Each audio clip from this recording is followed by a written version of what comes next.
sea el nombre del Señor en esta mañana, que nos da la oportunidad de poder honrar su nombre, de poder glorificarle.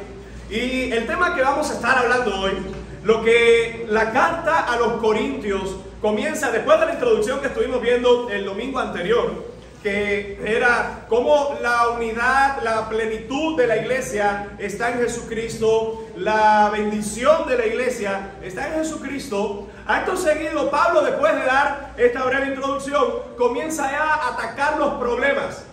Por la sencilla razón, hermano, que los problemas se atacan.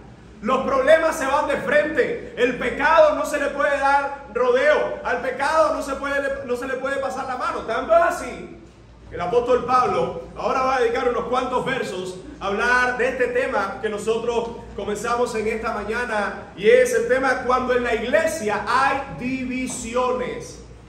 Cuando en la iglesia hay divisiones. Y uno no esperaría ver divisiones en la iglesia. Uno no esperaría ver contiendas en la iglesia. Uno no esperaría ver personas que han sido redimidas por Jesucristo que tengan grupos en la iglesia. Pero los corintios lo tenían, y la iglesia de hoy en muchas ocasiones también presentan estas dificultades. Claro está que este tema de las divisiones Pablo lo va a continuar por 2-3 capítulos más, pero nosotros vamos a centrarnos hoy en estos versos del 10 al 17, y el título es así: cuando en la iglesia hay divisiones, y lo voy a dividir en 3 partes. La primera parte es el ruego por medio de Jesucristo, la unidad. Eso lo vamos a ver en el verso 10. La segunda parte, el informe del problema, hay contiendas, en el verso 11. Y la tercera parte, cómo el problema es atacado con sana doctrina, del verso 12 al 17. Pero antes, quisiera comenzar con una breve historia, que es un dato muy curioso. ¿Alguien tiene una idea qué significa la palabra hinchas? Esa palabra, hinchas. ¿A qué le suena eso de los hinchas? A los fanáticos. Los hinchas puede estar muy relacionados, de hecho está muy relacionado con el tema del fútbol. Pero te hago otra pregunta: ¿alguien tiene una idea de quién es el primer hincha de la historia? Según algunos datos y periodistas que han corroborado esta historia, ¿de dónde se comenzó a usar por primera vez la palabra hinchas o hincha? No te rompas mucho la cabeza, yo te voy a ayudar con eso. La historia tiene lugar en Uruguay y se conoce a Miguel Prudencio Reyes. Escuchen, Miguel Prudencio Reyes como el protagonista, más bien conocido como el primer hincha de la historia. Y todo está en que para 1899, cuando el fútbol sabemos que viene de los ingleses, y cuando el fútbol llega a Latinoamérica, para esta etapa de 1899, hay un equipo muy famoso en Uruguay, donde este señor, Miguel Reyes, él va a favorecer a su equipo, pero él era el encargado de inflar las pelotas. Las pelotas que eran hechas, él era el que las hinchaba, y cuando en ese tiempo no se usaba el término de inflar la pelota, sino hinchar la pelota. Y este hombre se dice por la historia que era muy fanático, pero tan fanático que dice que iba al estadio y le gritaba a su equipo y daba ánimo a su equipo y decía: mira, ese es el hincha, el que hincha la pelota del equipo. Y se quedó la palabra el que hincha, tomando también la alusión de que el que está animando a ese equipo, ¿qué está haciendo? Por recurso del mnemotécnico de lo que pudiera significar el término, está hinchando, está animando. Y de ahí surge, por lo menos en el contexto latinoamericano, de dónde vienen los hinchas. El problema con eso es que hoy tenemos muchos hinchas. Por ejemplo, tristemente nosotros los cubanos ya cada vez nos quedan menos hinchas, porque nos quedan menos peloteros, nos quedan menos futbolistas, nos quedan menos deportistas, y menos también de los hinchas, también se nos van hinchando para allá. Entonces, una de las cosas interesantes es que hace años atrás, por ejemplo, los cubanos podíamos ser fanáticos de la pelota y podíamos estar seguros que donde fuera el equipo Cuba, iba a ganar. Hoy lo que estamos seguros, que donde vaya el equipo Cuba, alguien se va a quedar y no van a ganar nada. ¿Por qué? Porque los tiempos han cambiado. Pero lo interesante es, amado hermano, que cuando hablamos de los hinchas, cuando hablamos de los fanáticos, que son muy seguidores, son gente apasionada por un equipo, el problema es cómo esos elementos seculares se han introducido en la iglesia. Cómo en la iglesia a veces hay grupos, cómo en la iglesia a veces hay grupúsculos, diría alguien, o como hay un grupito que dice: a mí me gusta que sean las cosas así, otro dice: a mí me gusta que sea así, pero yo no me llevo con este hermano aquí por esto, yo no me llevo con el otro por lo otro. Pero de acuerdo a todo lo que vamos a ver en estos versículos, La palabra del Señor nos enseña, hermano, cuando hay divisiones en la iglesia, cuando en la iglesia hay divisiones, el Señor va a atacar con su palabra las divisiones, pues estas son engendros del mismo demonio. Así que veamos entonces en primer lugar cómo Pablo presenta un ruego a la iglesia. En medio del problema, él va a presentarnos un ruego por medio de ¿quién? Por medio de Jesucristo. Vaya conmigo al verso 10 y mire cómo comienza esta porción. Os ruego pues, hermanos, por el nombre de nuestro Señor Jesucristo, que habléis todos una misma cosa y que no haya entre vosotros divisiones, sino que estéis perfectamente unidos en una misma mente y en un mismo parecer. Pablo le está escribiendo a la iglesia de Corinto. Recordemos que esta iglesia está fuertemente influenciada por el mundo. Recordemos que muchos autores anteriormente han añadido el término corintiar como alguien que es lo más perverso que se pueda conocer para este primer siglo. Así que Pablo le está escribiendo a los hermanos porque entre ellos hay problemas. Y fíjense cómo comienza: les ruego. Esa palabra ruego viene del griego parakaleo, que interesantemente es la misma palabra que se usa para hablarnos de la obra que hace el Espíritu Santo en nuestra vida. Nos consuela, nos conforta, ruega en nosotros que busquemos su presencia, ruega en nosotros que busquemos su palabra. Y fíjense cómo Pablo comienza diciendo que tengo un ruego para ustedes, mis hermanos. Pablo le está escribiendo a la iglesia. Pablo le está escribiendo a un grupo de personas que muchos de ellos evidentemente han sido lavados por la sangre del Cordero, pero hay muchos entre ellos que están actuando inmaduramente. Y fíjense, mi amado hermano, cómo le dice: os ruego, hermanos. ¿Por quién? Este ruego no es a nombre del rey. Este ruego no es ni a nombre mío propio, dice Pablo. ¿A nombre de quién es el ruego? Un problema grande lleva un intermediario único, y ese es Jesucristo. Dice: os ruego pues, hermanos, por el nombre de nuestro Señor Jesucristo. En otras palabras está diciendo, esta petición, esto que yo quiero poner delante de ustedes, viene del mismo Señor Jesucristo.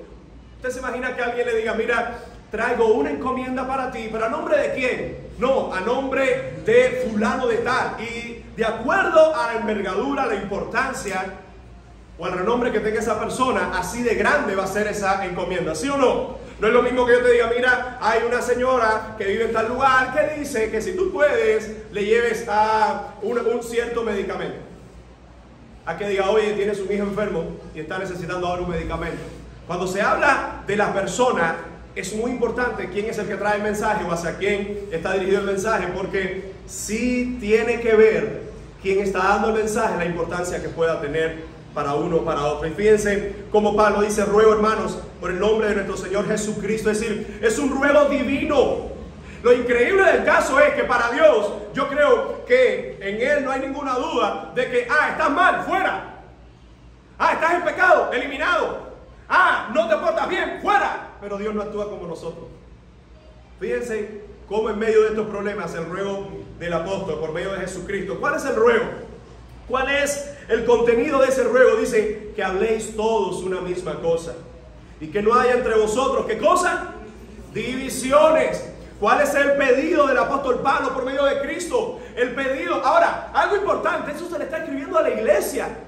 ¿Qué cosa es la iglesia? La iglesia, increíblemente, de Corinto, hermano, estaba incumpliendo con su propósito, con su esencia.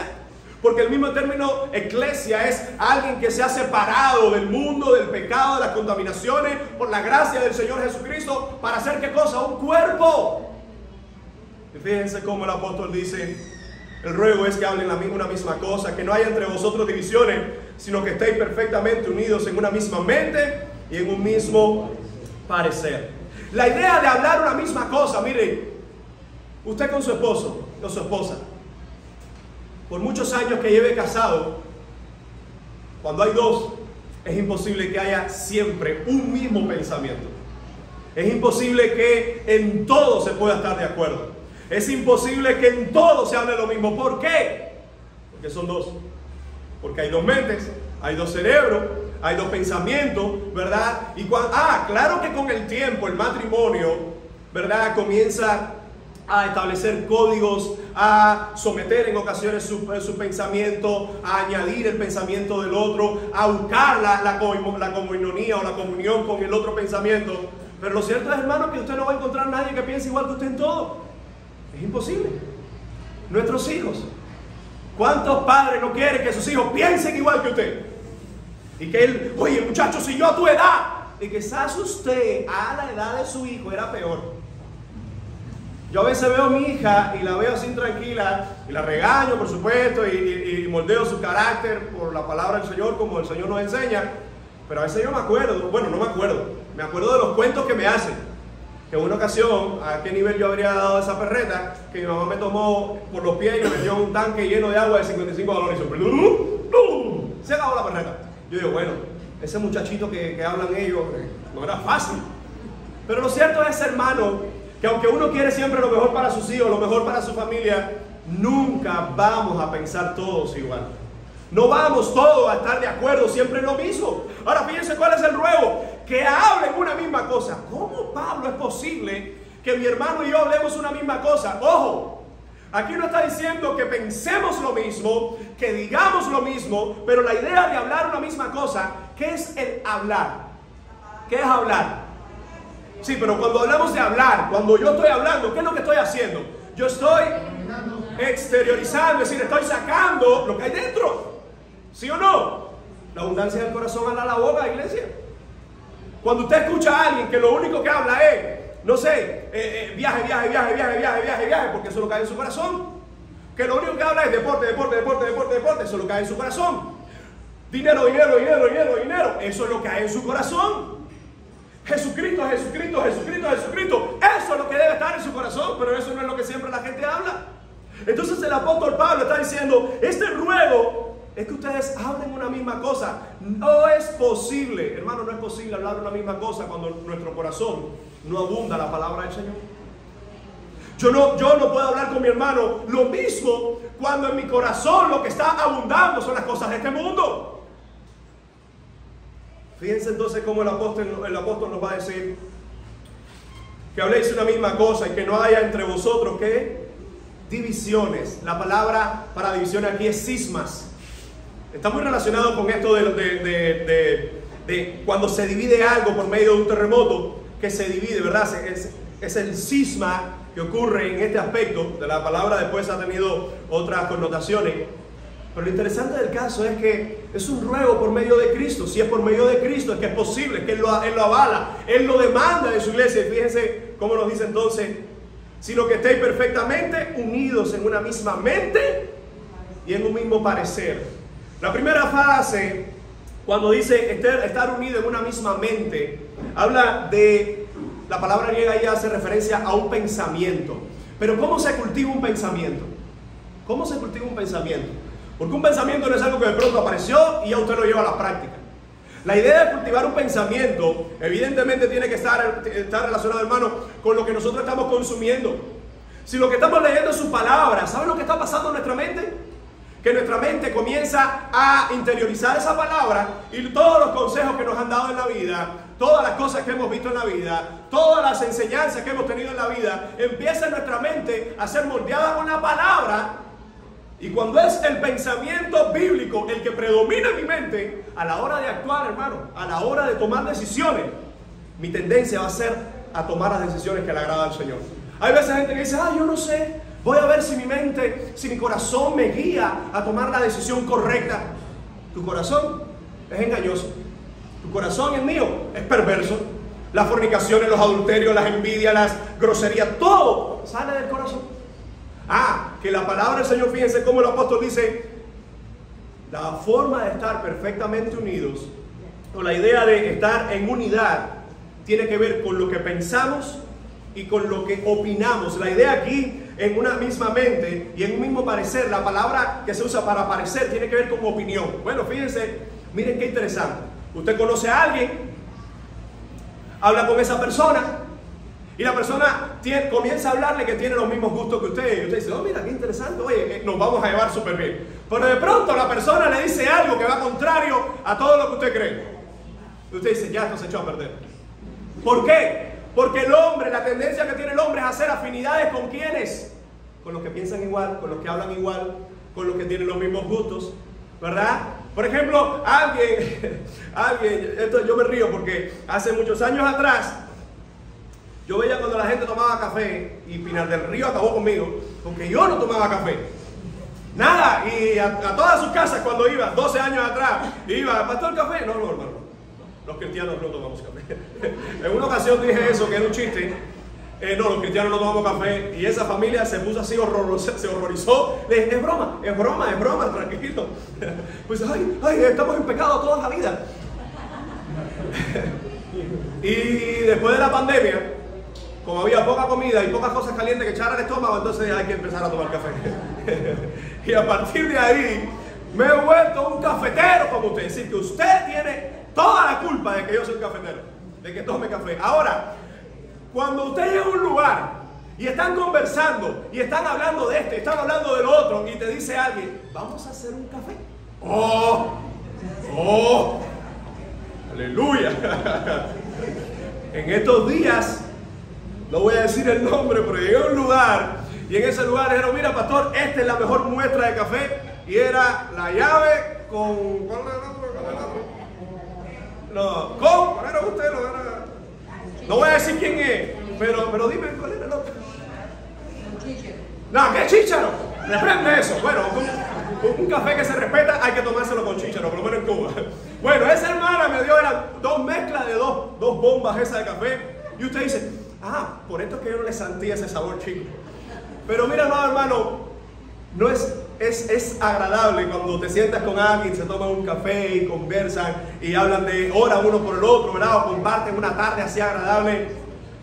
Pero cuando se habla de los gustos, cuando se habla del pensamiento, ya pasa a otro nivel. Y fíjense cómo el apóstol dice, deben estar perfectamente unidos en una misma mente, en un mismo pensamiento y en una misma opinión.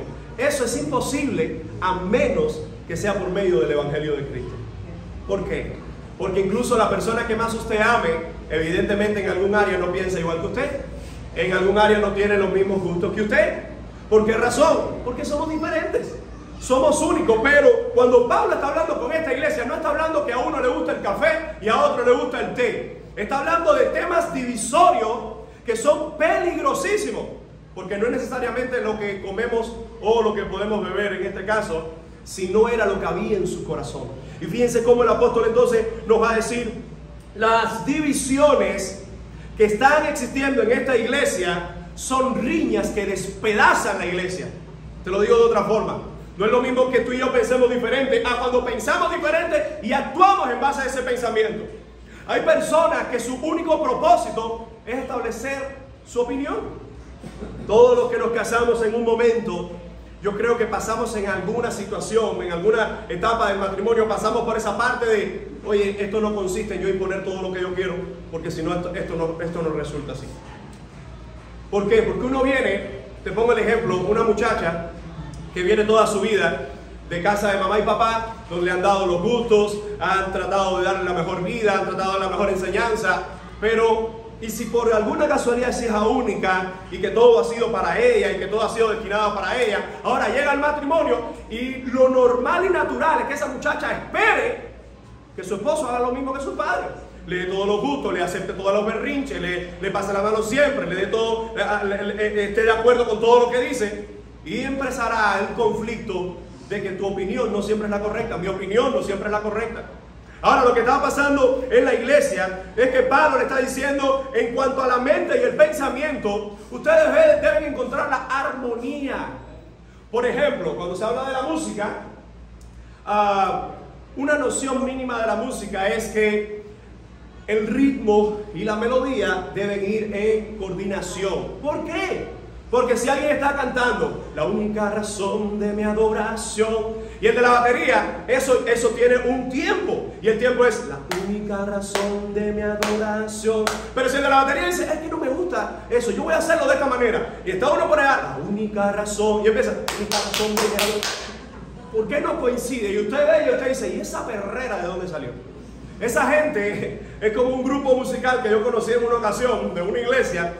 Hermano, ese grupo estaba tan mal que si ese grupo cantaba arroz con leche se le quemaba. Mal, mal. Algunos le titularon, fue en el seminario, para que no piensen, no fue aquí, fue en el seminario que le decían los asesinos del pentagrama. Uno iba por un lado, el otro por el otro mismo subía el tono, bajaba, el del piano hacía lo que entendía y solo ellos escuchaban. Porque, hermanos, cuando hablamos de la iglesia de Cristo, cuando hablamos del Evangelio, lo que Pablo nos está diciendo en esta primera parte es que las divisiones de pensamiento y de opinión, cuando no son modeladas, cuando no son retenidas, es decir, yo sé hasta dónde puedo opinar, yo sé cómo puedo hablar con mi hermano, qué es lo que puedo decir y hasta qué parte para no entrar en un conflicto, despedaza la iglesia, hermano. Hay iglesias que se han dividido por las cosas más ridículas, de que en una parte la iglesia quería aplaudir y la otra parte no quería aplaudir. Porque una parte de la iglesia quería que se pintara de amarillo y la otra parte quería que se pintara de rosado. Por cosas que tú dices, si fuera la sana doctrina, que alguien ya no cree en la Trinidad, ok, ya no es que nos estamos dividiendo, sino que estamos permaneciendo en la verdad y el que no entra por la verdad, pues entonces ese evidentemente está equivocado. Pero no, por cosas tan sencillas como estas. Y fíjense entonces, hay un escritor que es Rupert Meldenius, que este escritor es del siglo XVII, fíjense, desde el siglo XVII, tiempo de Martín Lutero. Él dice, en lo fundamental, unidad. Escuche esto, en lo fundamental, unidad. En lo no esencial, tolerancia. Y en todo lo demás, amor. Yo lo vuelvo a repetir. En lo fundamental, unidad. ¿Por qué se entiende esto? Hermanos, hay cosas que yo no estoy dispuesto bajo ningún concepto a cambiar. Que la salvación es por la gracia del Señor, que la Biblia es nuestra única regla de fe y práctica. Yo no puedo cambiar eso. Nadie puede venir y decir, no, la Convención Bautista Libre, a partir de ahora nos vamos a regir por este libro. A partir de ahora nos regimos por lo que dijo este maestro o por lo que dijo este pastor. No. Porque en ese momento, hermano, nosotros debemos entender qué es esencial en la palabra. Si alguien dice a partir de ahora, si el que no se reúne el domingo no es salvo, no, porque yo no estoy dispuesto a cambiar lo esencial de la Escritura. Y es esencial no porque yo digo que sea esencial, es porque la palabra misma lo demuestra, de que, hermano, si hay alguien que le añade algo a la Escritura o quita algo a la Escritura, sea anatema, maldito con maldición. Entonces decía este señor, siglo XVI, pleno movimiento de la Reforma, decía, en lo esencial tenemos que estar unidos. Y fíjense, no es que tu hermano y tú piensen todo igual, pero hay cosas que son esenciales, hermano. En cuanto a la doctrina, en cuanto a la santidad de la iglesia, hermano, eso no se puede resquebrajar. Hay iglesias hoy que ya no predican la Biblia. Hay iglesias hoy que cualquier cosa, dice, no, pastor, no, 15 minutos, ¿y qué? Y 2 horas de alabanza, media hora de coreografía, 20 minutos de especiales, 45 minutos después de poesía, 10 minutos de predicación. No puede ocurrir, hermano, porque la predicación de la palabra es lo que moldea nuestros corazones. Por mucho que alabemos, cuando se predica fielmente la palabra, el que está alabando es confrontado y dice, oh, Dios, te fallé. Te estaba dando una alabanza y no entendía que mi vida tiene que estar completamente en regocijo contigo. Mi amado hermano, hay cosas que son esenciales si tú y yo como iglesia no podemos, bajo ninguna pauta, podemos manejar, bueno, sí, esto se puede cambiar, no importa, ¿qué más da? Y no significa que pensemos igual en todo, pero me encanta esta frase porque en lo fundamental tenemos que mantener la unidad. En lo no esencial, tolerancia. Mi hermano dice, mira, oye, yo creo que en cuanto a este tema de la Escritura, me parece que creo que la iglesia debería todos los días salir a las calles a predicar. Y el otro dice, mira, puede salir a la calle a predicar, pero todo el mundo no tiene el don de evangelismo, pero todos tenemos el llamado. Y quizás alguien dice, no, mira, vamos a escoger un día, o los mismos que están en la iglesia, que asuman la responsabilidad en su trabajo, donde quiera que estén, de hablarle algo a Cristo. Pero no es que a partir de ahora, si no se hace así, y todos los días en un horario la gente sale a predicar, entonces ya dejamos de ser la iglesia. Hermanos, la bendición más grande que yo veo en la Reforma, y dentro de una semana vamos a hacer el culto de celebración por ese acontecimiento glorioso del Señor, pero la bendición más grande que yo veo en la Reforma es que Dios derramó su gracia y le prendió varios corazones para que la gente se diera cuenta y dijera, regresemos a la Biblia. Pero nosotros no adoramos a Lutero, no adoramos a Calvino, no adoramos a John Knox, no adoramos a ninguno de estos reformadores. ¿Por qué? Porque ellos fueron instrumentos. Y al verlos como instrumentos, hay iglesias hoy, hermanos, que han llegado a un punto de ser sectarios. Hay iglesias hoy que dicen, ustedes, bautistas libres, ustedes no son cristianos. Estos no son cristianos, estos no son cristianos. Esto que la alabanza es con piano y micrófono, no son cristianos. Hermanos, eso es peligroso. Ahora, hay cosas que nosotros debemos entender, que lo que no es esencial debemos tolerarlos. Pero me encanta su tercera frase, pero en todas las cosas, amor del Señor. Porque hay momentos en que yo tendré que decir, es verdad, tienes la razón. Hermano, porque nosotros no siempre tenemos la razón. Nosotros no siempre tendremos la razón. La razón siempre estará en la palabra. Y como yo soy falible y como yo me puedo equivocar, yo puedo desviarme de esa idea. Entonces el apóstol Pablo hace un ruego. ¿Cuál es el ruego? Por medio de Jesucristo, que estén unidos. Por medio de Jesucristo, que sean todos, ¿verdad?, de un mismo pensamiento. Y la única forma, mi amado hermano, de ser de un mismo pensamiento como iglesia del Señor, es cuando la palabra domina nuestros corazones. Es cuando el Espíritu domina nuestras vidas y estamos sometidos y sometemos nuestra voluntad a la palabra del Señor. Hermanos, las divisiones son cosas diabólicas en las iglesias. Porque las divisiones son esas personas que te dirán, ¿sabes qué? No me está gustando esto que se está haciendo. Y dice, ¿pero qué cosa? No, que los devocionales ahora, entonces el devocional y tiene una lectura y que esto siempre es lo mismo. Dice, pero espérate. Hay algo que vaya contra la doctrina. Hay algo que vaya contra la revelación de Dios. Hay herejía ahí. No, es mi gusto. La iglesia no está hecha a tu gusto. A veces la gente busca congregaciones a su gusto. Y ojalá que siempre ese gusto fuera que se predique sanamente la palabra del Señor. Hermano, en una iglesia que se predica sanamente la palabra del Señor, todas las demás cosas, de una forma u otra, van siendo modeladas y tienen que glorificar al Señor. Cuando se predica sanamente la palabra del Señor, el que está leyendo una poesía nunca se va a parar a leer una poesía que adore al hombre, que exalte la humanidad. ¿Por qué? Porque se está predicando que solo Él es el dueño de la gloria. Por eso es que decimos una iglesia centrada en la predicación fiel de la Escritura, aquí y afuera. Porque la predicamos aquí y la modelamos afuera también, en nuestras vidas, con nuestra familia, con nuestros hijos. Por eso, cuando el apóstol está diciendo el ruego de estar perfectamente unidos, tenemos un llamado por medio de Cristo, hermanos. ¿A qué? A procurar la unidad. Escúchame, tú y yo somos responsables de procurar la unidad. Hermanos, esas personas que en las congregaciones tienen el ministerio de luz brillante. ¿Usted sabe, no? Bueno, no puedo poner de gasolina o de petróleo porque está perdido. Lo brillante también, pero es más antiguo. Hay dos hermanos que vienen tienen un simple problema y cuando viene uno se lo cuenta el tercero y dice, oye, tengo esta situación. ¿Y qué es lo que hace el lubricante cuando hay una llamita? Lo echa así. Y es esa persona que vino a decir que tenía una situación con su hermano y salió loco por matarlo después de hablar contigo. Hermano, tengamos cuidado. Tengamos cuidado con a veces usar nuestras salas, las salas de nuestros hogares o nuestro lugar donde vivimos o donde tenemos la tendencia a conversar y convertirlo, hermanos, en una silla de escarnecedores. Tengamos mucho cuidado con eso, iglesia, porque al final la palabra del Señor nos muestra, y en esta primera idea podemos ver que debemos procurar la unidad. Y procurar la unidad será no buscar quién tiene la razón. Hermanos, no siempre se trata de quién tiene la razón. Porque a veces usted puede tener la razón, pero aún así la palabra del Señor nos llama a estar unidos. La palabra del Señor no dice, ok, el que tenga la razón, que le demuestre al otro que le ganó. No se trata de eso.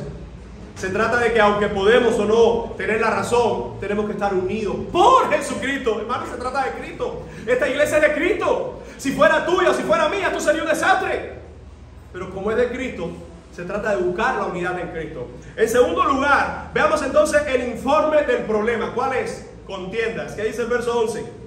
Porque he sido informado, dice el apóstol, acerca de vosotros, hermanos míos, por los de Cloé, que hay entre vosotros contiendas. En primer lugar, la fuente del informe. ¿De dónde viene el informe de que esta iglesia tiene divisiones? De los de Cloé. Miren, interesantemente, nada se sabe de esa gente.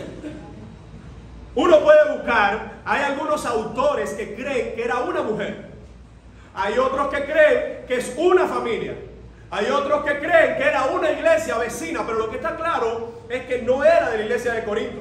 Era de alguien que en algún momento estuvo en la iglesia o vio algo en la iglesia. ¿Por qué razón? Porque en estos primeros capítulos, como hablamos en la introducción, la iglesia tiene problemas que le han informado y otras preguntas que los mismos corintios le dijeron: mira, acláranos sobre este tema. En este caso, los de Cloé, para no abundar más, porque la verdad es que no podemos especular aquí, lo que está claro es que esta gente tiene un deseo en su corazón, y es decirle al apóstol: apóstol, esa iglesia que ustedes fundaron tiene grupitos y tiene divisiones. Ahora, la diferencia de un chisme a un informe la vemos en este texto. El chisme es cuando hay malas intenciones. El chisme es cuando hay algo que tú puedes resolver, pero tú no quieres meterte y pones a otro. El chisme es cuando tú no tienes toda la información y confundes el mensaje. En este caso es un informe. Bueno, número uno, porque el apóstol lo está citando. El apóstol no iba a usar rumores. Tanto así que fíjense cómo dice: he sido informado. Me ha llegado la información, me han llegado posiblemente los detalles. ¿Y por qué sabemos que le ha llegado una información con detalles? Porque Pablo ahora va a hablar incluso del nombre de los grupos. Es decir, está hablando con especificaciones. Dice: he sido informado acerca de vosotros. Y mire cómo Pablo dice: hermanos míos. Y usted dice, si estas frases evidentemente no las encontrásemos en Corinto, en la carta a los Corintios, uno dijera: esta gente no son ni cristianos. Pero sí, lo cierto es que son hermanos que están comenzando a tomar actitudes peligrosas, que para eso se les corrige, para que salgan de ahí. Dice: hermanos míos, por los de Cloé. Así que en esta información, por los de Cloé, lo que está pasando entre ellos es que tienen divisiones. La idea de divisiones, una vez más, es que estaban los hinchas por un lado de una persona, los hinchas de otro, los hinchas de este, los hinchas de aquel. ¿Y sabe qué? Cuando nosotros vemos el mandato de nuestro Señor Jesucristo en Juan 17, ¿alguien recuerda esa oración? Hay algo increíble que Jesús declara al Padre, y eso todavía no se ha cumplido hoy. Lo voy a leer, Juan 17, 20. Mas no ruego solamente por estos, este es Jesús, sino también por los que han de creer en mí por la palabra de ellos. Ahí entran los corintios, incluso nosotros hoy. Para que todos sean uno, como tú, oh Padre, en mí y yo en ti, que también ellos sean uno en nosotros, para que el mundo crea que tú me enviaste. La gloria que me diste, yo les he dado, para que sean uno, así como nosotros somos uno. Y yo en ellos y tú en mí, para que sean perfectos en unidad, para que el mundo conozca que tú me enviaste y que los has amado a ellos como también a mí me has amado. Hermanos, en esta oración de Jesús, Juan 17, horas antes de ser apresado, la oración del Señor es: Padre, que ellos sean uno como tú y yo somos uno. Y lo triste del caso es que aunque en esta iglesia local tratamos de ser uno, y las iglesias locales tratan de ser uno, a veces cuando extendemos más a la iglesia universal, hay problemas hoy en que no todo el mundo quiere ser uno. Mucha gente quiere ser uno diferente al mundo, uno diferente a los demás que respondan el nombre de cristiano. Pero increíblemente, amados hermanos, este pasaje todavía no, en mi humilde opinión, no se ha cumplido a toda cabalidad. Donde hay mucha gente hoy que todavía persiste: no, es por este camino, es por este camino. Déjame decirle que las denominaciones no son reveladas por Dios. Las denominaciones no las encontramos en la Escritura. En el libro de los Hechos no encontramos denominaciones. ¿Qué es lo que encontramos? La iglesia de Cristo. ¿Reunida dónde? Por diferentes lugares. El nombre denominacional comienza a desarrollarse cuando diferentes grupos comienzan a ver algo en la base, en la esencia, y dicen: me voy por esta línea. Y otras denominaciones surgen por supuestas visiones, y lo pongo entre comillas, que muchas de estas denominaciones han hecho mucho daño hoy a la iglesia. Donde hay hoy falsos apóstoles, donde hay hoy falsas manifestaciones, donde hay hoy falsos milagros, donde hay falsos evangelios, y dicen ser la iglesia. Una cuestión es que usted y yo seamos la iglesia y pensemos algo en algún punto, y otra cuestión es que usted y otra persona esté dividido. No, yo soy la iglesia, ¿y a qué usted pertenece? No, a los testigos de Jehová. Nosotros somos los verdaderos testigos del Señor. Sí, es verdad, de acuerdo a sus parámetros y a sus profetas, son los verdaderos testigos de ese Jehová que ustedes dicen, pero no el verdadero Dios que se ha revelado en la Biblia. Entonces, mi amado hermano, en cuanto a esto, fíjense, este no es un caso de chisme, sino que los de Cloé no tenemos mucha información, pero lo que están diciendo es: apóstol, hay problemas en esa iglesia y necesitamos que en medio de ese problema usted entonces pueda intervenir. Hermanos, a diferencia de alguien malintencionado, cuando la iglesia tiene problemas, cuando tu hermano tiene un problema, lo más bíblico que tú puedes hacer es llamar a tu hermano, es orar por tu hermano, animar a tu hermano, no hablarte de tu hermano. Y la cuestión con este punto es que el informe que trae el problema entonces ahora lleva a la tercera y última parte que vamos a hablar en esta mañana, y es el problema atacado. El problema es atacado, ¿con qué? Por supuesto, con la sana doctrina. Mire cómo el verso 12 nos declara cuál es el problema. Quiero decir que cada uno de vosotros dice: yo soy de Pablo, yo de Apolos, yo de Cefas y yo de Cristo. Cuando Pablo comienza aquí con quiero decir, es como Pablo está diciendo: le quiero hacer un ruego que se estén unidos en Cristo. ¿Por qué? Porque he sido informado que esto es un problema real entre ustedes. Ahora, ¿qué es lo que quiero decir? ¿Cómo entendemos esta estructura que Pablo va desarrollando?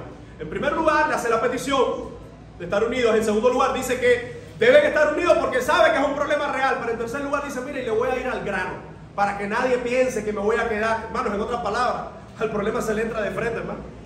Al problema no dice: no, yo sé que hay aquí algunos. Es que, a ver, yo sé que no es la intención de ustedes. No, si es la intención. ¿Qué es lo que significa pecar? La palabra pecado, bueno, son muchas palabras en griego y en hebreo, pero hay una palabra en griego que la mayoría de los estudiosos creen que es la que resume todas las demás palabras, o que es la más abarcadora, y es en griego hamartía. La palabra hamartía significa errar al blanco a propósito, o en otras palabras, es cuando tienes una diana y en vez de apuntar a la diana, tú apuntas a otro lugar y tú fallas a propósito. Hermano, ¿cuál es la diana del hombre? La diana del hombre es la voluntad del Señor, y el hombre no quiere hacer la voluntad de Dios. El hombre no quiere buscar a Dios. El hombre no solo está en pecado, sino que ama su pecado y quiere persistir en su pecado. A menos que llegue Cristo, ¿verdad? A menos que llegue Cristo y en su gracia y en sus dones de gracia nos salve y nos dé vida eterna. Ahora, cuando alguien está pecando, una de las mentiras más grandes que usa el ser humano hoy: no, pero yo lo estoy haciendo, pero en realidad eso no es lo que yo quiero. No, a ver, yo lo estoy haciendo, pero a ver, entiéndeme. ¿Cómo yo puedo entender algo que a la segunda persona de la Trinidad le llevó una cruz? ¿Cómo tú quieres que yo entienda, que yo racionalice tu pecado? Hermanos, el pecado no se justifica, el pecado se perdona. El pecado se pone a los pies del Señor. Cuando hay algo mal en la familia, a veces usted le pregunta a alguien: ¿cómo estás? Bien, todo perfecto. Y el mundo se está cayendo en pedazos. ¿Por qué? Porque todo el mundo piensa, o una de las cosas que el diablo trata de hacer con nosotros es hacernos creer que nosotros somos los únicos que tenemos una batalla. Iglesia, tú no eres hermano, familia. Ustedes no son los únicos que tienen una batalla. Tu matrimonio no es el único que tiene una batalla. Tu trato con tus hijos no es el único que tienes una batalla. Estamos en una batalla constante, hermano. ¿Por qué? Porque estamos en la carne. El problema es cuando hay gente que está en pecado, que está mal delante de Dios, y dice: no, estoy bendecido, la gloria del Señor es conmigo, mi matrimonio tiene su unción. Hermano, cuidado con esas declaraciones. Hoy en la mañana escuchaba una canción que la puse, era un video cristiano, y cuando lo pusimos decía: Señor, consúmenos con tu gloria. Le dije a Jesús: esta gente no sabe lo que está cantando, quita eso. Consúmenos con tu gloria. Si es que por la gracia de Dios Él no me ha consumido con su ira, ¿cómo yo le voy a pedir que me consuma con su gloria? Hermano, el pecado en nuestras vidas nos va a llevar a un punto donde uno se va a encontrar indefenso. ¿Por qué? Porque cuando no miramos a Cristo, cuando pensamos: no, esto es algo pasajero. Toda persona que destruyó su matrimonio un día comenzó con nada, esto es temporal. Toda persona que se alejó de la iglesia un día dijo: no fui hoy, pero nada, al final esto no es tan grave. Créanme que con dolor en mi alma se los digo, pero he visto mucha gente decir: no, la bendición del Señor está sobre mi vida. He escuchado gente incluso impía por la televisión, por muchos lugares: no, la bendición de Dios está conmigo. ¿Así? Claro, lo que eso que tú llamas bendición, según la Biblia, es la ira de Dios, y deja que se desarrolle completamente sobre ti, para que no vas a querer ni hacer el cuento. ¿Cómo está nuestra vida de parte del Señor? Tanto es así que el apóstol Pablo dice: mira, vamos al grano, vamos a hablar cuál es el problema. Hay gente entre ustedes que está diciendo: ¿Cuál es el primer grupo que aparece aquí? Yo soy de Pablo. Me encanta la idea cómo empieza, porque la estructura griega es ego, yo. Y fíjense que cada uno de los grupos comienza ¿cómo? Con el egoísmo que tiene el ser humano. Yo. Ahora, lo que más me llama la atención de estos 4 grupos que se mencionan, ¿saben cuál es? Que ninguno de los personajes que se mencionan ahí quería que se hicieran estos grupitos. En otras palabras, son gente que son fanáticos de siervos de Dios, pero los siervos de Dios no tienen ningún problema con esto, ni están metidos en este egoísmo, ni en estos grupitos, ni en estas facciones. Y fíjense cómo dice, porque hay entre ustedes gente que está diciendo, yo soy de Pablo. Pablo, según la mayoría de los historiadores, creen que fue el que fundó esta congregación. Pero, según algunos, todos no estaban de acuerdo con Pablo. ¿Por qué no sabemos? Porque en el capítulo 9 vemos a Pablo defendiendo el ministerio, porque hay gente que no cree que él sea apóstol. Ahora, lo interesante de esto es que hay un grupo en la iglesia que dice, somos de Pablo. Tú dices, bueno, ¿qué puede tener de malo esto? El problema no es que toda la iglesia decía, somos de Cristo, somos de Pablo, amamos a estos siervos de Dios. No, es que hay un grupo que está diciendo, yo soy de este grupo en detrimento de otro. En otras palabras, nosotros somos los hinchas de Pablo.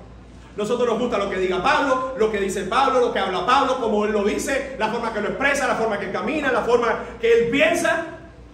Y el problema con eso es que Pablo no quiere que se hagan esos grupos a nombre de él.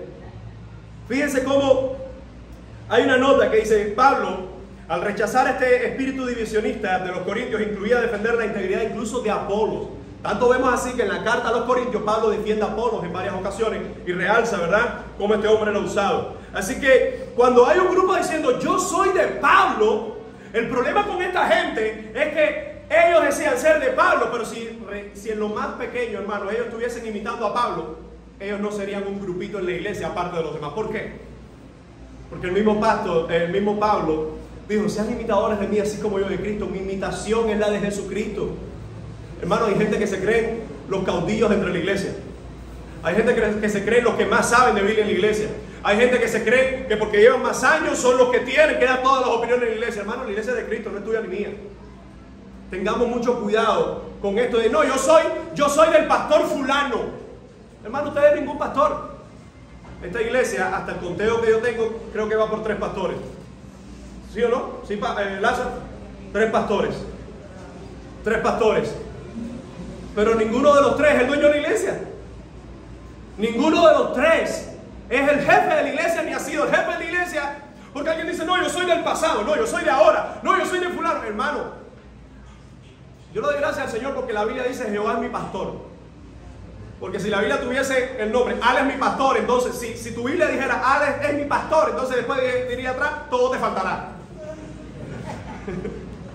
Hermano, porque el único que puede sostenernos, el único que puede socorrernos en todas las causas, es nuestro pastor, el Señor. Claro que yo como su pastor tengo esa responsabilidad, pero cuando nosotros hablamos, hermano, tengamos mucho cuidado. No, mi maestro es fulano, no, mi maestro es no sé quién, no, mi escuela de pensamiento. Usted puede tener un maestro, usted puede tener alguien que ha influenciado su vida, usted puede tener una escuela de pensamiento teológica, pero al final se trata de Cristo, no del grupo. No por creerlo de una forma, por pensarlo de una forma. No, mi maestro de discipulado es Mario. Y gloria a Dios por eso, porque ha sido de los más recalcitrantes. Qué viejito este puñavero. Pero cuando nosotros hablamos, gloria a Dios por hombres sabios, por hombres piadosos que nos han ayudado a crecer, hermano, porque todos nosotros, si hoy estamos aquí, es porque alguien ha invertido de su ministerio, de sus dones y talentos para ayudarnos a crecer, para guiarnos, para mostrarnos la palabra del Señor. Pero había un grupo diciendo, yo soy de Pablo. Hay otro, dice, yo soy de Apolos. Me encanta esta idea, no que ellos digan soy de Apolo, pero me encanta cuando usted busca lo referente a Apolo, porque Apolo, de todos los que había, posiblemente era el mejor predicador, era el mejor expositor, tanto así que cuando Apolo se cree que es oriundo de la renombrada ciudad de Alejandría, el centro universitario donde fue educado. Es decir, él fue educado en Cambridge, él fue en lo más grande, o Harvard. Y fíjense cómo dice, aunque tenía un dominio cabal de las Escrituras y enseñó sobre Jesús en Éfeso, tuvo que ser instruido por Aquila y Priscila. ¿Recuerdan? Él está predicando en el libro de los Hechos, y cuando está predicando, Priscila y Aquila le llaman aparte y le explican que hay cosas en su predicación que le faltan, que tenía que ver con el bautismo del Espíritu Santo y la obra del Espíritu Santo. Ahora, lo interesante es que se conoce a Apolo como uno de los expositores más prominentes del primer siglo. Y hay gente en Corintio que dice, no, yo no soy de Pablo, yo soy del fuera de serie en la predicación, soy de Apolo. Y una vez más, el problema con esto es que hay un grupo en la iglesia que ve otro grupo y lejos de corregirlo, lejos de ayudarle, se pasa a otro bando. Pablo después dice, hay otro grupo que dice, yo soy de Cefas. Interesantemente, Cefas es el nombre arameo de Pedro. Pedro es el nombre que Cristo le da, piedra, al apóstol Pedro. Pero no se tiene registro de que Pedro hubiese estado entre los corintios. Pablo sí, Apolo sí, pero no se tiene ningún registro de que Pedro hubiese estado allí. Es decir, que ahora este grupo dice, no, este predicará muy bien, pero yo no soy de él. Pablo es apóstol y fundó la iglesia, pero tampoco soy de él. Soy de Pedro. ¿Quién es Pedro? Bueno, el pastor de toda Jerusalén, posiblemente aquel que fue quedado frente a la iglesia por el mismo Jesucristo cuando le dice, serás zarandeado, pero he rogado para que tu fe no falte, regreses y confirma a tu hermano. Tanto así que en Hechos capítulo 2, después del bautismo, ¿qué es lo que hace el apóstol Pedro? Él toma la iniciativa y él da la predicación. Lo vemos llevando a cabo, ¿verdad?, el ministerio, aunque sabemos que Santiago en el concilio de Hechos capítulo 15 es el que está frente a todo el concilio. Lo interesante es que Pedro posiblemente nunca había estado ni en esa iglesia y había gente que decía, no, yo soy de Pedro, ese es el mío. ¿Qué podemos decir de Pedro? ¿Qué podemos decir de este hombre que evidentemente era un siervo del Señor? Tuvo sus lagunas, tuvo sus fallas, pero había gente que decía, ese es el mío, soy hincha de Pedro, a muerte con Pedro. Y hay otro grupo que dice, yo soy de Cristo. Lo que más me llama la atención es que algunos creen que este grupo que estaba diciendo yo soy de Cristo era el mejor. El problema es que cuando este grupo está diciendo yo soy de Cristo y Pablo lo está mencionando en la lista, este grupo está aceptando que existen otros grupos. Mire, hermano, si verdaderamente usted es de Cristo, usted dice, caballero, aquí no hay grupo, aquí todos somos de Cristo, no solo nosotros. Entonces hay un comentarista excelente que él dice, el grupo lo único bueno que tenía era el nombre, pero en las acciones, si verdaderamente, y yo estoy de acuerdo con eso, si verdaderamente tú dices, yo soy de Cristo, dice, no, hermano, tú también. No, hermano, que Pablo, que Pedro, ¿verdad? Que Apolo, todos le pertenecemos a él. Fíjense si es así, que el mismo apóstol Pablo, más adelante, en el capítulo 3, final del 2, capítulo 3, cuando vuelve a hablar de estos grupos, dice, sea Pablo, sea Pedro, sea Apolo, todos somos de Cristo. Una vez más, dándole la idea de que este grupito que estaba aquí, no tenía todas correctamente. Hermanos, en otras palabras, el apóstol hace ahora un triple ataque de la forma retórica. ¿Sabe cómo se usa la retórica, verdad? La retórica es cuando alguien hace una pregunta, por ejemplo, que no se está haciendo la pregunta porque hay una duda, sino que se está haciendo la pregunta porque la respuesta es más que evidente. Miren, la primera pregunta que hace el apóstol, ¿cuál es? ¿Qué es lo que dice? ¿Acaso está dividido Cristo? Una pregunta retórica. ¿Cuál es la respuesta de eso? ¿Cuál es la respuesta a esa pregunta? ¿Está dividido Cristo? No. Por supuesto que no. Pero los corintios con sus actitudes estaban diciendo que sí. Los corintios con su grupito estaban diciendo que sí. Y fíjense cómo Pablo dice, él está dividido. Primera doctrina. Hermano, la iglesia no puede ni debe estar dividida. Una iglesia dividida, escucha bien, no es la iglesia de Cristo. La iglesia no se divide. La iglesia, en medio de las divisiones, lo que hace es mostrar quién es verdaderamente la iglesia. Porque déjeme decirle, dividirse por herejías, eso no es dividirse. Eso es purificarse. Cuando yo veo una herejía que aquí se comienza a decir que no hay resurrección, entonces, y tratamos la doctrina y vemos la doctrina y aún así gente persiste en decir, no hay resurrección, bueno, mira, sigue tu camino y nosotros seguiremos el nuestro. Eso no es división, eso es purificar la verdad. Perdón, no, la verdad no se purifica, eso es mostrar la verdad y purificarnos por medio de la verdad. Así que cuando el apóstol dice, ¿acaso está dividido Cristo? ¿Cómo ustedes están diciendo que ustedes son los fanáticos de este, los fanáticos de otro? Segunda pregunta, y es segunda doctrina que nos habla aquí, ¿cuál es? ¿Fue crucificado Pablo por vosotros? Lo primero habla de la unidad del cuerpo de Cristo. Lo segundo es, ¿quién fue crucificado por la iglesia? ¿Quién? ¿Quién fue a la cruz? Ahora, ojo, porque el apóstol Pedro sí fue crucificado. No cuando se escribe esto, posiblemente más adelante, pero sí fue crucificado. Tanto así que por los historiadores él dijo, no soy digno de morir como mi Señor, y lo miran entonces hacia abajo y lo crucifican. Andrés es crucificado según otros.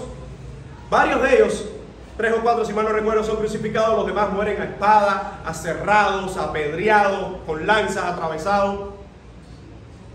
Pero, aunque algunos creyentes murieron crucificados, ninguno murió crucificado por la iglesia. Es decir, murió crucificado siendo él parte de la iglesia, pero no por la iglesia. ¿Quién es el único que murió por la iglesia? Jesucristo, ¿no? Por eso cuando cuando Pablo está diciendo aquí, fue crucificado Pablo por nosotros ahora. ¿Qué es lo que en otras palabras está diciendo el apóstol Pablo? Mire, la idea puede sonar muy bien. Hay gente que son fanáticos míos, pero yo no fui crucificado por ustedes. Hermano, por eso nosotros no podemos presentarnos como los héroes de la iglesia. Es evidente que los predicadores en la iglesia en muchas ocasiones comienzan a parecerse a aquel que más está predicando, en este caso del pastor, y comienzan a tomar rasgos, estilo, algunas características. Eso a veces cuando yo veo a muchos de los jóvenes que han crecido aquí, que están creciendo aquí, predicando, yo a veces bajo la cabeza porque digo, bueno, después de 12 años algo se le ha pegado en algunos gestos. Pero eso no es que, wow, todos se parecen a mí. No, hermano, tenemos que parecernos a él, porque mi modelo es él. Mi modelo no es Spurgeon, conocido como el príncipe de los predicadores. Mi modelo no es Sugel o Miguel, que son hombres de Dios. Mi modelo no es ninguno de ellos. Ellos pueden inspirar mi vida, pueden animar en mi vida, pero ninguno de ellos fue crucificado por mí. Hermano, ninguno de estas personas prominentes son crucificados por ti. ¿Sabe cuánta gente en la iglesia no escucha para nada ni lo que predica su pastor? Porque dice, no, yo estoy en la iglesia, pero a ver, mi predicador es fulano. Lo que diga fulano es lo que yo creo. Ten cuidado porque fulano no fue crucificado por ti. Fulano también, al igual que tú, se puede equivocar. Entonces en la palabra del Señor dice Pablo, ¿acaso fue crucificado Pablo por vosotros? ¿O fuiste, tercera doctrina, o fuiste bautizados en el nombre de Pablo? Fíjense cómo Pablo está hablando ahora del bautismo. Cuando hablamos del bautismo es la identificación pública de algo que ha ocurrido divinamente en nuestros corazones. Yo me bautizo en agua, ¿por qué? Porque fui bautizado en el Espíritu. Cuando en el momento genuino de la conversión, que muchas veces no fue ni cuando uno hizo una oración, porque todos sabemos que la oración no convierte, que convierte es Jesucristo. En el momento que el corazón públicamente reconoció sus pecados, que fue absorbido por la gracia del Señor, por el perdón, por la fe que Dios da, por estos regalos de gracia, en ese momento que públicamente el pecador reconoce solo a Dios y a nadie más que a Dios como su Señor, en ese momento hay salvación. Tanto así que me encanta poner el ejemplo del ladrón en aquella cruz. El ladrón en la cruz no tuvo tiempo para discipularse, no tuvo tiempo para bautizarse en agua, pero tuvo el tiempo suficiente para estar al lado del Señor del universo y decirle, Señor, nosotros somos pecadores, acuérdate de mí cuando vengas en tu reino. Ok, hecho, hoy mismo estarás conmigo en el paraíso. Y se acabó. Pero que nadie coja el ejemplo del ladrón en la cruz para decir no hace falta ir a una iglesia, no hace falta discipularse, no hace falta congregarse, porque cuando eso estaba siendo crucificado. Si ese ladrón se hubiese bajado de ahí, como todos los demás, hubiese hecho lo que hacía toda la iglesia después. Así que mi amado hermano, Pablo dice, ¿fuiste bautizados en el nombre de Pablo? No, evidentemente no, y por si las dudas, Pablo dice, a ver, yo doy gracia que a ninguno de vosotros bautizado, sino a Crispo y a Gayo. Es decir, si había bautizado y también después habla a Estéfana, pero lo que Pablo está diciendo, pero eso no fue en mi nombre. ¿Fue en el nombre de quién? En el nombre del Señor. Fue en el nombre del Padre, del Hijo y del Espíritu Santo, que es el mandato trinitario que vemos en el libro, al final del libro de Mateo, ¿verdad? En los evangelios, cuando se habla del bautismo. En otras palabras, lo que está diciendo el apóstol Pablo es, Cristo no está dividido, la iglesia es una. Solo Cristo resucitó por la iglesia y esa resurrección la va a experimentar la iglesia. Y ese bautismo donde nos identificamos, gracias al Señor, que todos somos bautizados por medio del Padre, del Hijo y del Espíritu Santo, como iglesia, no para ser el grupito de los Martínez, el grupito de los Josefines, el grupito, y aunque todas las iglesias tienen muchas familias, y a veces familias que son bendecidas por tener muchos dentro, ¿verdad? Eso es una bendición, hermano. pero eso no es un privilegio, no. La familia que manda en esta iglesia es fulano y fulano. La familia que dirige todo en este, no. Todos somos la familia y gloria a Dios, porque muchas de nuestras familias en mayor número están viniendo a los pies de Cristo. Pero no es para ser equipitos, no es para ser los hinchas de fulano de tal, no para ser los fanáticos de fulano de tal, porque al final, incluso miren cómo el apóstol termina, dice, no me envió Cristo a bautizar, sino a predicar el evangelio, no con sabiduría de palabras, para que no se haga vana la cruz de Cristo. Esta última cláusula lo que está diciendo es, mi ministerio no es bautizar, mi ministerio es, y me encanta porque la palabra griega es evangelizar. ¿Qué significa evangelizar? Proclamar que Cristo es el mejor mensaje y el único mensaje de salvación para este mundo. Así que mi amado hermano, a modo de conclusión, la iglesia no es una nación que tiene varios partidos políticos. La iglesia no es un deporte que tiene varios equipos fajándose uno contra otro a ver quién se lleva el primer lugar. La iglesia no es un grupo donde nos reunimos por afinidades de los que saben más, de los que saben menos, de los que llevan más años, de los que llevan menos años, de los que son universitarios, de los que son preuniversitarios. La iglesia no es ese grupo. La iglesia es un grupo de hombres y mujeres que con nuestros defectos, que con nuestras tradiciones, que con nuestra cultura en Cristo somos nuevas criaturas y somos hechos un cuerpo, hermano. Y tú y yo tenemos que procurar por la unidad de la iglesia. Tú y yo, ante diferentes problemas en la iglesia, no debemos tomar eso como una razón para aplastar a los hermanos. No podemos tomar cuando un hermano comete un error o cuando un hermano está en medio de una situación crítica, mofarnos de eso, alegrarnos de eso, incluso darle espalda. ¿Sabe por qué? Porque por ese hermano fue derramada la misma sangre que fue derramada por ti, para salvación. Así que cuando en la iglesia hay divisiones, el ruego por medio de Jesucristo, ¿cuál es el ruego? Unidad. Cuando en la iglesia hay divisiones, el informe del problema, no a las contiendas, porque había contiendas. Y en último lugar, cuando en la iglesia hay divisiones, el problema se ataca, hermano, con la sana doctrina. Cristo no está dividido. Cristo es el que resucitó por la iglesia y el que nos dará la resurrección. Y en nuestro bautismo lo que hacemos es identificarnos públicamente que el dueño de la iglesia es el Señor. Quiero orar contigo y quiero decirte esto antes de terminar. Estas palabras a los corintios le fueron bien duras. Entendamos que en la vida cristiana debemos animarnos los unos a los otros, dar gracias por el testimonio de otros que nos animan, pero al final, hermano, Cristo es el dueño de la iglesia. Cristo es quien viene por su iglesia. Y más que decir yo soy de fulano, yo soy de aquel, que podamos decir de acuerdo al mandato bíblico, Cristo es mío y yo soy de Él. Pero no para hacer equipitos o para buscar división de la iglesia. Escuche, el que busca dividir la iglesia nunca será de la iglesia, es un agente del diablo. La iglesia permanece unida. Y cuando estamos unidos por la verdad de su evangelio. La herejía es la que se saca afuera. Pero nosotros estamos llamados, todos nosotros, a procurar la unidad. ¿Cómo? Con tus dones, con tus talentos, con tus oraciones, con tu servicio, con tus consejos, con tu crecimiento espiritual. Ayudas a procurar la unidad de la iglesia, hermano. A eso nos llama Dios, a la iglesia del buen samaritano. Que en esta iglesia local podamos procurar todos nosotros, con todo lo que somos, la unidad del cuerpo de Cristo. Vamos a orar. Señor, gracias por tu palabra, gracias por tu verdad, gracias por la bendición de ser tus hijos. Ayúdanos, Dios. Ayúdanos a seguir creciendo como iglesia, a seguir amándonos como iglesia, a seguir mostrando, Señor, y procurando la unidad de la iglesia. Una unidad genuina y sincera, que aunque en algunos términos podemos pensar diferente, en lo fundamental, Señor, estamos todos unidos. En las cosas que no son esenciales, cosas triviales, Señor, ayúdanos a mostrar, Señor, la tolerancia de que puedo compartir con mi hermano que en algunas cosas no pensemos igual, pero en todo lo demás, Señor, que podamos mostrar el amor de Cristo. Ayúdanos a ser de bendición a nuestros hermanos y no hacer grupos solo de bendición entre los hermanos. En tus manos estamos, te damos gracias por Cristo y bendecimos tu nombre, en el bendito nombre del Señor Jesús. Amén y amén. Señor,